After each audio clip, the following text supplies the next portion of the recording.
Hello दोस्तों, study class 25 में आपका बहुत बहुत स्वागत है। दोस्तों आज यहाँ पे इस क्लास में जो कल की क्लास थी वायरस विषाणु से संबंधित, ये इसकी आज सेकेंड क्लास है, मतलब सेकेंड पार्ट है।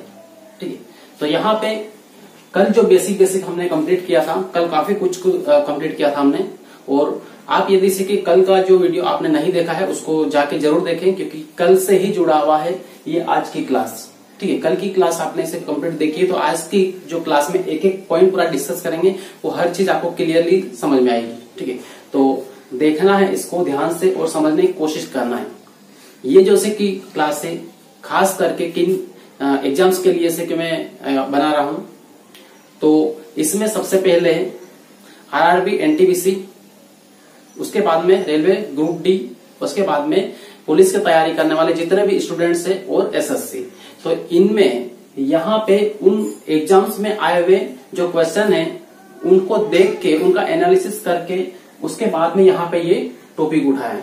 ठीक है, क्योंकि इस टॉपिक से रेलवे एनटीपीसी में 2016 में भी काफी क्वेश्चन आए थे और पुलिस की एग्जाम होती है तो उसमें भी काफी क्वेश्चन आते हैं। ठीक है, एसएससी में तो आते ही आते हैं, तो देखना है, बस पैटर्न को समझते हुए आगे बढ़ना है। ठीक है, तो आइए हम बिना टाइम वेस्ट किए यहाँ पे स्टार्ट करेंगे। और वायरस, ठीक है, वायरस मतलब विषाणु में आज हमें पढ़ना है विषाणु के निर्जीव होने के लक्षण। मतलब से कि विषाणु निर्जीव है ये कैसे पता चलेगा। ठीक है, तो विषाणु एक निर्जीव पदार्थ के रूप में किसी भी से की बोतल में भर के उसको हजारों वर्षों तक, कई वर्षों तक एक बोतल में रखा जा सकता है, जो कि एक निर्जीव पदार्थ के रूप में होता है। ठीक है, उसमें निर्जीव ही होता है। तो इस तरीके से निर्जीव रहता है कौन? विषाणु। उसके बाद में दूसरा ये है कि विषाणु कोशा के रूप में नहीं होता है। ठीक है, विषाणु कोशा के रूप में नहीं होता है। ये क्वेश्चन एक बार आया हुआ है, तो इस तरीके से यहाँ पे घुमा फिरा कर कुछ भी से की दे सकते हैं, या फिर उसमें क्वेश्चन में से ये है कि विषाणु होता है कोशा के रूप में, क्रिस्टल के रूप में, और के रूप में, या फिर इनमें से कोई नहीं। तो वहां पे अपने को हर चीज को ध्यान रखना है। ठीक है, क्योंकि पता होगा कि विषाणु कोशा के रूप में नहीं होता है तो वहां पे डायरेक्ट आंसर लगा देंगे, अदरवाइज गलत हो जाएगा। तो यहाँ पे ध्यान रखना, कोशा के रूप में नहीं होता है। ठीक, कोशा इस रूप में क्या होता है? विषाणु नहीं होता है, मतलब वायरस नहीं होता है। क्लियर है? उसके बाद में फिर पहले ही बता दिया है पॉइंट मैंने क्या, कि विषाणु को हम कई वर्षों तक एक निर्जीव पदार्थ के रूप में बोतल में भर के रख सकते हैं। ठीक है, ये अब मान लो से कि कई वर्षों तक रख सकते हैं, उसके बाद में फिर जीवित कैसे होगा, तो उसके लक्षण भी आपको बताऊंगा यहाँ पे, कि विषाणु या वायरस के सजीव होने के लक्षण, मतलब से कि जीवित कैसे होता है, वो जीवित कैसे रहता है। ठीक है, तो जैसे कि यहाँ पे निर्जीव पदार्थ के रूप में होता है। ठीक, अब यहाँ पे सजीव कैसे होगा? तो निर्जीव पदार्थ के रूप में जब वो होता है, जैसे ही किसी जीवित शरीर के अंदर प्रवेश करता है, ठीक है, किसी भी जीवित शरीर के अंदर प्रवेश करता है तो वह जीवित रूप में हो जाता है और उसकी जनन प्रक्रिया चालू कर देता है। क्लियर है? जब विषाणु निर्जीव रूप में होता है और जैसे ही निर्जीव रूप से किसी जीवित शरीर के अंग में प्रवेश करता है तो वही निर्जीव विषाणु या वायरस वहां पर सजीव हो जाता है, मतलब जीवित हो जाता है और अपने जो सारी क्रियाएं हैं वो प्रारंभ कर देता है और विषाणुओं की संख्या एकदम बढ़ने लगती है। ठीक है, कब? जब किसी शरीर में या सजीव शरीर में प्रवेश करेगा। तो इस तरीके से यहाँ पे इन दोनों पॉइंट का यहाँ पे है, सजीव होने के लक्षण और निर्जीव होने के लक्षण, कि सजीव कब होगा और निर्जीव कब होगा, ये दोनों पॉइंट यहाँ पे क्लियर हो गए। ठीक है, उसके बाद में फिर आगे बढ़ते हैं, इनके क्या प्रॉफिट है और क्या लॉस है, मतलब विषाणु के क्या लाभ है और क्या हानि है। हाँ दोस्तों, तो अब यहाँ पे देखेंगे हम वायरस के लाभ, मतलब विषाणु के लाभ। विषाणु से 20 के लाभ होते हैं। ठीक है, अभी तक से हर किसी को ये पता है कि विषाणु से केवल हानि ही होती है, मतलब रोग ही होते हैं, बीमारियां ही होती है, लेकिन ऐसा नहीं है। विषाणु से लाभ भी होते हैं, प्रॉफिट भी होते हैं। ठीक है, तो कौन कौन से हैं पहले ये देख ले, उसके बाद में देखेंगे विषाणु से मतलब वायरस से होने वाली रोग, उससे होने वाली बीमारियों के बारे में, ठीक है, और उसके निदान क्या है उसके बारे में, क्योंकि इससे जुड़े हुए प्रश्न बीमारियों से जितने भी से कि वायरस से होने वाले रोग है या फिर विषाणु से होने वाले रोग है, इनसे संबंधित क्वेश्चन आता ही आता है एग्जाम में, इसको ध्यान रखना है, ठीक है। तो अब देखें वायरस के लाभ, क्या लाभ है। सबसे पहला पॉइंट देखा यहाँ पे कि जैव विकास के अध्ययन में सहायक होते हैं, ठीक है। जैव विकास के अध्ययन में इसका उपयोग होता है, किसका, वायरस का या फिर विषाणु का। कैसे और क्यों, अब ये देखो, ठीक है। तो इसका ही से कि अध्ययन क्यों करते हैं, वायरस का ही अध्ययन क्यों करते हैं कि जैव विकास के अध्ययन में, इसका कारण ये है, अभी मैंने थोड़ी देर पहले आपको बताया था, सजीव होने के लक्षण और निर्जीव होने के लक्षण। क्या है, किसी की वायरस कई वर्षों तक निर्जीव पदार्थ के रूप में भी रहता है, बोतल में भर के रखा जा सकता है और पोषक के रूप में नहीं पाया जाता, ये निर्जीव होने के लक्षण थे, ठीक है। और फिर सजीव होने के लक्षण भी थे कि जैसे ही किसी के शरीर में प्रवेश करता है तो वो सजीव हो जाता है। तो इन दोनों ही लक्षणों की वजह से वायरस के, विषाणु के सजीव और निर्जीव दोनों ही लक्षणों की वजह से जैव विकास के अध्ययन में ये सहायक है, या फिर इसको लेकर जैव विकास का अध्ययन किया जाता है।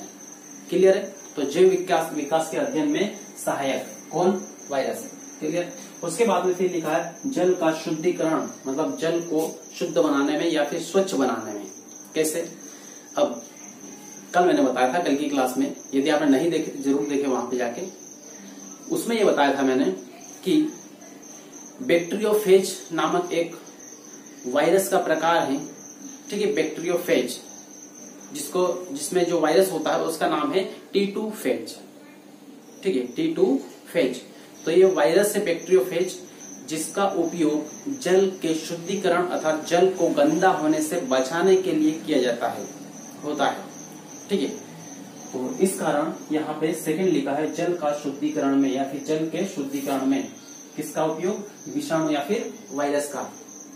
कभी भी देखना गंगा नदी है, गंगा नदी का जो जल है वो बहुत स्वच्छ क्यों होता है, ठीक है, गंगा नदी का जल स्वच्छ क्यों है, तो उसका कारण ये है कि उसमें बैक्टीरियोफेज नामक विषाणु है, ठीक है, बैक्टीरियोफेज नामक वायरस होता है जो कि जल का शुद्धिकरण करता है, ठीक है।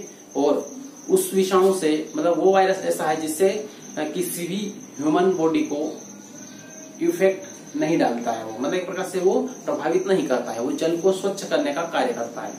क्लियर। तो इस तरीके से यहाँ पे जल के शुद्धिकरण में, और पहला है जैव विकास में वायरस का उपयोग किया जाता है। उसके बाद में फिर आता है नीले हरे शैवालों की सफाई में। नीले हरे शैवालों की सफाई, अब सबसे पहले तो आपको ये बता दूं मैं कि नीले हरे शैवाल होते कैसे हैं और कहाँ पे हैं। ये लगभग आपने सबने देखा है, ठीक है, नील हरी शैवाल, ब्लू ग्रीन एल्गी सबने देखा आपने। और कहाँ पर पाया जाता है, तो मैक्सिमम जो पाया जाता है वो है तालाब या तालाब के किनारे, साइड में, नदी में जहाँ पे पानी थोड़ा कम होता है, तो वहां पर आपने देखा होगा कि नीला नीला हरा हरा से कि घास टाइप से पाया जाता है, घास नहीं होता है वो, ठीक है, नीला हरा हरा इस टाइप से कि पाया जाता है, जिसे हम क्या कहते हैं, नील हरे शैवाल, ठीक है।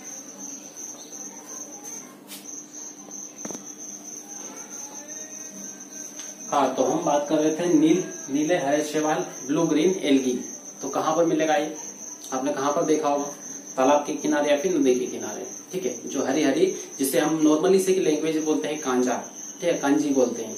तो ये है ब्लू ग्रीन एल्गी या फिर नीले हरे शैवाल।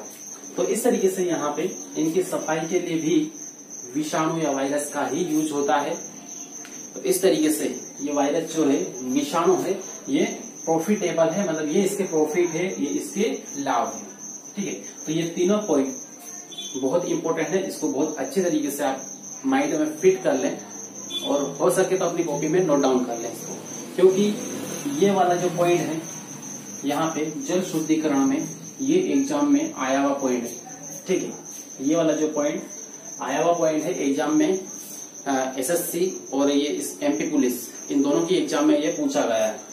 ठीक है, और बाकी एग्जाम में पूछा गया होगा लेकिन मैंने देखा नहीं उतना पेपर वगैरह हर किसी का, लेकिन इसमें मैंने से कि पढ़ा है उसमें देखा भी है। ठीक, तो इसलिए यहाँ पे इसको बहुत अच्छी तरीके से फोकस करना है। क्लियर है। अब फिर हम यहाँ पे आगे बढ़ेंगे और अब यहाँ पे लाभ है, प्रॉफिट हमने देखे। अब देखेंगे कि वायरस से या विषाणु से होने वाले रोग। ठीक है, वायरस या विषाणु से होने वाले रोग, तो कौन कौन से रोग है? बहुत सारे रोग हैं, जैसे कि टोबैको मोजेक वायरस से कौन सा रोग होता है? तो ये है मोजेक रोग होता है। किसके ऊपर होने वाला रोग है ये? तो ये तंबाकू के पत्तों के ऊपर होने वाला रोग है। ठीक है, तो ऐसे बहुत सारे रोगों के बारे में भी आपको डिस्कस करूंगा, मैं एक एक चीज पूरी डिस्कस करूंगा, बस आप देखते रहिए, ध्यान से उसको सुनते रहिए। ठीक है, और कॉपी में नोट डाउन करते रहिए, क्योंकि पेन और कॉपी लेके बैठा कीजिए ताकि इससे आपको बाद में इधर उधर वीडियो ढूंढने की आवश्यकता न पड़े।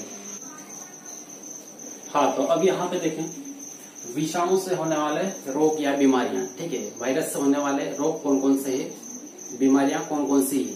ठीक है, तो सबसे पहले मैं बताऊंगा, सबसे फर्स्ट पादप में होने वाले रोग, मतलब विषाणु से या वायरस से पेड़ पौधों में किस प्रकार के रोग होते हैं, तो वो देखेंगे हम सबसे पहले। उसके बाद में जीव जंतु में होने वाले रोग देखेंगे। ठीक है, तो सबसे पहले देखो यहाँ पे विषाणु से होने वाले रोग या बीमारियां या हार्मनेस ऑफ वायरस।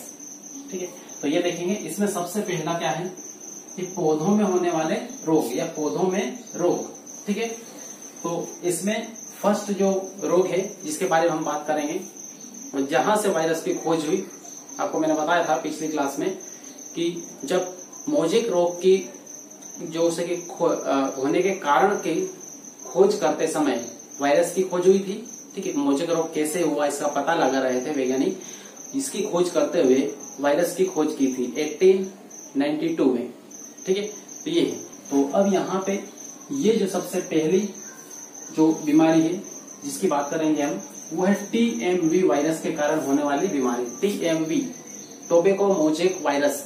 ठीक है, टोबैको मोजेक वायरस मैंने यहाँ पे लिखा है full form, tobacco mosaic virus, इसके कारण होने वाला रोग। और ये इसके कारण किसमें रोग होता है? तो तंबाकू की पत्तियों का रोग है। ठीक है, टोबैको मोजेक वायरस के कारण तंबाकू की पत्तियों में रोग होता है, जिसे मोजेक रोग कहते हैं। क्या कहते हैं? मोजेक रोग। तो इस तरीके से यहाँ पे याद रखना, ये मोजेक रोग। ठीक है, ये तो मोजेक रोग किस पौधों में या किस प्रकार के पौधों में होता है? तो ये किस में होता है? तंबाकू की पत्तियों पर। तंबाकू की पत्तियां खराब होने लग जाती है। ठीक है, तो उनका कलर चेंज होने लग जाता है, एक प्रकार से थोड़ा बीच बीच में से धब्बे वगैरह पड़ जाते हैं। इस टाइप का जो रोग होता है जिसे हम बोलते हैं मोजेक रोग, किस वायरस के कारण होता है? तो टोबैको मोजेक वायरस यहाँ पे लिखा है फुल फॉर्म। ठीक, तंबाकू की पत्तियों में। उसके बाद दूसरा हम देखेंगे यहाँ पे बनाना वायरस 1, बनाना वायरस 1 या फिर टेक। ठीक है, तो बनाना वायरस 1 ये क्या है? ये वायरस का नाम है। ठीक है, टीएमवी क्या है? ये वायरस का नाम है जिसके कारण रोग होता है। तो बनाना वायरस या बेनाना वायरस 1 है। ठीक है, यहाँ पे क्या है? बेनाना है, बनाना नहीं, बेनाना। तो ये इस वायरस के कारण किसमें रोग होता है? ये तो आप नाम से ही पहचान गए होंगे, क्योंकि वायरस का नाम ही है बेनाना वायरस 1। तो बनाना किसको बोलते हैं? केले को। ठीक है, तो केले में होने वाला रोग जिसे हम कहते हैं बंकी। ठीक है, क्या है? बंकी टॉप ऑफ बनाना रोग, ये नाम है। ठीक है, उस बीमारी का नाम क्या है? बंकी टॉप ऑफ बनाना। ठीक है, और ये जो रोग कभी भी क्वेश्चन कैसे भी घुमा फिरा के दे सकते हैं। ठीक है, किस वायरस के कारण हुआ? तो बनाना वायरस 1। उस रोग का नाम क्या है? तो बंकी टॉप ऑफ बनाना। किस पौधे में होता है? तो केले के पौधों में होता है। ठीक है, उसके बाद में अब इसका एक इम्पोर्टेंट फैक्ट ये भी है कि ये जो वायरस है ये सबसे पहले कहाँ से आया? इंडिया में तो पहले नहीं था ये। ठीक है, जैसे कोरोना वायरस यहाँ पे इंडिया में पहले नहीं था। कहाँ से आया? चाइना से आया। इसी टाइप से यहाँ पे ये जो बेनाना वायरस 1 है ये कहाँ से आया था? तो ये जो वायरस आया था ये अपने ही इंडिया के दक्षिण में जो पड़ोसी देश है सबको लगभग पता है कौन सा है, श्रीलंका। ठीक है, तो श्रीलंका से ये जो वायरस आया था banana virus 1 monkey top of banana रोग इसने फैलाया यहाँ पे इंडिया में। ठीक है, तो इस तरीके से यहाँ पे ये वाला फैक्ट भी आपको याद रखना है। फिर पोटैटो मोजेक वायरस, ये भी एक वायरस का नाम है जिसके कारण पोटैटो में जैसे कि आलू में रोग होता है। आलू की जो पत्तियां होती है उसमें चितकबरापन आता है। ठीक है, आलू की जो पत्तियां होती है उसमें क्या होता है, चितकबरापन आता है, मतलब पत्तियां खराब होने लगती है। ठीक है, तो इसलिए यहाँ पे इसको याद रखना है। तो पोटैटो मोजेक वायरस आलू में होने वाला रोग है ये। ठीक है, तो इस वायरस के कारण आलू की जो पत्तियां होती है खराब होती है। तो इस तरीके से यहाँ पे पौधों में होने वाले जो रोग है वो हमने देखे। इसके बाद में अब नेक्स्ट जो सी की रोग देखेंगे वो जीव जंतुओं में या मनुष्य में होने वाले रोग। बहुत अच्छे तरीके से इसको देखना है और याद रखना है। ठीक, हाँ, अब यहाँ पे देखेंगे हम मानव रोग। ठीक है, तो मानव रोग कौन कौन से हैं यहाँ पे देखें। इसमें से कि मानव रोग में यहाँ पे इस साइड में ये सारे मानव रोग लिखे हुए हैं। उसके बाद में यहाँ पे वायरस का नाम है जिस वायरस की वजह से यह रोग होता है। ठीक है, और ये वो रोग लिखे हैं जो बहुत इंपॉर्टेंट है और एग्जाम में कई बार ये पूछे गए हैं। ठीक है, वैसे तो बहुत सारे हैं लेकिन ये बार बार आने वाले क्वेश्चन में, इसलिए यहाँ पे ये दिया है मैंने। अब सबसे पहला रोग कौन सा है, खसरा। ठीक है, सबसे पहला रोग कौन सा है, खसरा रोग है, जो कि नॉर्मली किस में होता है, बच्चों में होने वाला रोग है। ठीक है, छोटे बच्चों में से ये रोग होता है ज्यादातर। और इसमें जिस कारण से, जिस वायरस की वजह से ये रोग होता है उस वायरस का नाम क्या है, पैराक्सीमो। ठीक है, पैरामिक्सो वायरस, पैरामिक्सो वायरस इस वायरस का नाम है। ठीक है, याद रखना है। उसके बाद सेकंड पे जाएंगे तो पित्त ज्वर। पित्त ज्वर ये भी ज्यादातर बच्चों में ही होता है लेकिन बड़ों में भी होता है। ठीक है, यहाँ पे ये कैसे होता है, तो ये इस वायरस के, ये अर्बो वायरस है, ये वायरस जब शरीर में प्रवेश करता है तब जाकर ये पित्त ज्वर होता है। इसमें होता क्या है, बहुत तेज बुखार आता है, बहुत तेज ज्वर होता है, शरीर एकदम ढीला पड़ जाता है, मतलब एक प्रकार से बहुत नाजुक हो जाता है। ठीक है, तो इस तरीके से यहाँ पे पित्त ज्वर बहुत तेज बुखार के साथ में होता है। और अर्बो वायरस, वायरस का नाम क्या है, अर्बो वायरस। इस वायरस का नाम खास करके याद रखना है। ठीक है, और किसके कारण ये होता है, तो मच्छर के काटने की वजह से। ठीक है, मच्छर को काटने की वजह से यह रोग होता है। ठीक, उसके बाद में थर्ड तीसरा रोग की बात करेंगे तो ये है हार्पिज रोग। हार्पिज वायरस मतलब जो रोग है उसी के नाम से वायरस। हाँ, तो यहाँ पे ये वाला से रोग कंप्लीट हुआ। हार्पिज रोग, हार्पिज वायरस के कारण होता है, किसमें होता है, बच्चों में होने वाला रोग है। ठीक है, उसके बाद फिर इन्फ्लुएंजा जो कि बहुत इंपॉर्टेंट है और उससे कई बार एग्जाम में आया हुआ पॉइंट है, ये इन्फ्लुएंजा रोग। ठीक है, क्योंकि एक महामारी के रूप में ये उभरा था। ठीक है, और ये किस वायरस के कारण होता है, तो ये वायरस है आर्थोमिक्सो वायरस। वायरस का नाम क्या है, आर्थोमिक्सो वायरस, जिसकी वजह से इन्फ्लुएंजा रोग होता है। आर्थोमिक्सो वायरस का नाम याद रखना और इन्फ्लुएंजा इसको खास करके इसको याद रखना है। ठीक है, इससे ये मैक्सिमम ज्यादा पॉसिबिलिटी रहती है इसके पूछने की, यदि बीमारियां यहाँ से पूछेगा। ठीक, उसके बाद में होता है रेबीज, जिसको हाइड्रोफोबिया भी बोलते हैं, रेबीज रोग या फिर हाइड्रोफोबिया रोग। ठीक है, तो रेबीज रोग किस कारण होता है आपको ये भी बता दूं। इसमें सबसे पहले देखिए यहाँ पे कुत्तों, लोमड़ी और चमगादड़।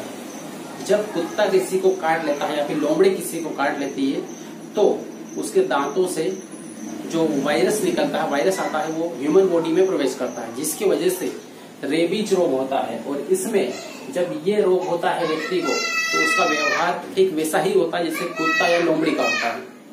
ठीक है, तो इस तरीके से यहाँ पे हमारे विषाणु वाला टॉपिक कंप्लीट हुआ।